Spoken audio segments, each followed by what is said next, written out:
అధ్యక్ష పదవి కోసం పెద్దిరెడ్డి రామచంద్రారెడ్డి తన కాళ్ళు పట్టుకున్నారని హాట్ కామెంట్ చేశారు మాజీ సీఎం కిరణ్ కుమార్ రెడ్డి.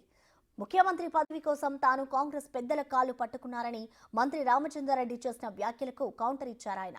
డీసీసీ అధ్యక్ష పదవి కోసం తిరుపతిలోని పద్మావతి గెస్ట్ హౌస్ లో పెద్దిరెడ్డి రామచంద్రారెడ్డి తన కాళ్ళు పట్టుకున్నది మాత్రం నిజమన్నారు.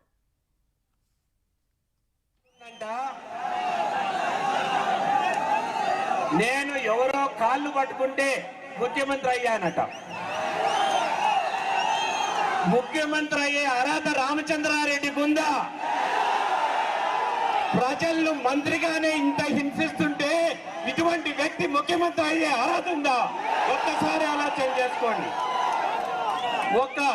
నేను చెప్పకూడదు అనుకున్నాను, ఆయన్ను చెప్పకూడదు అనుకున్నాను.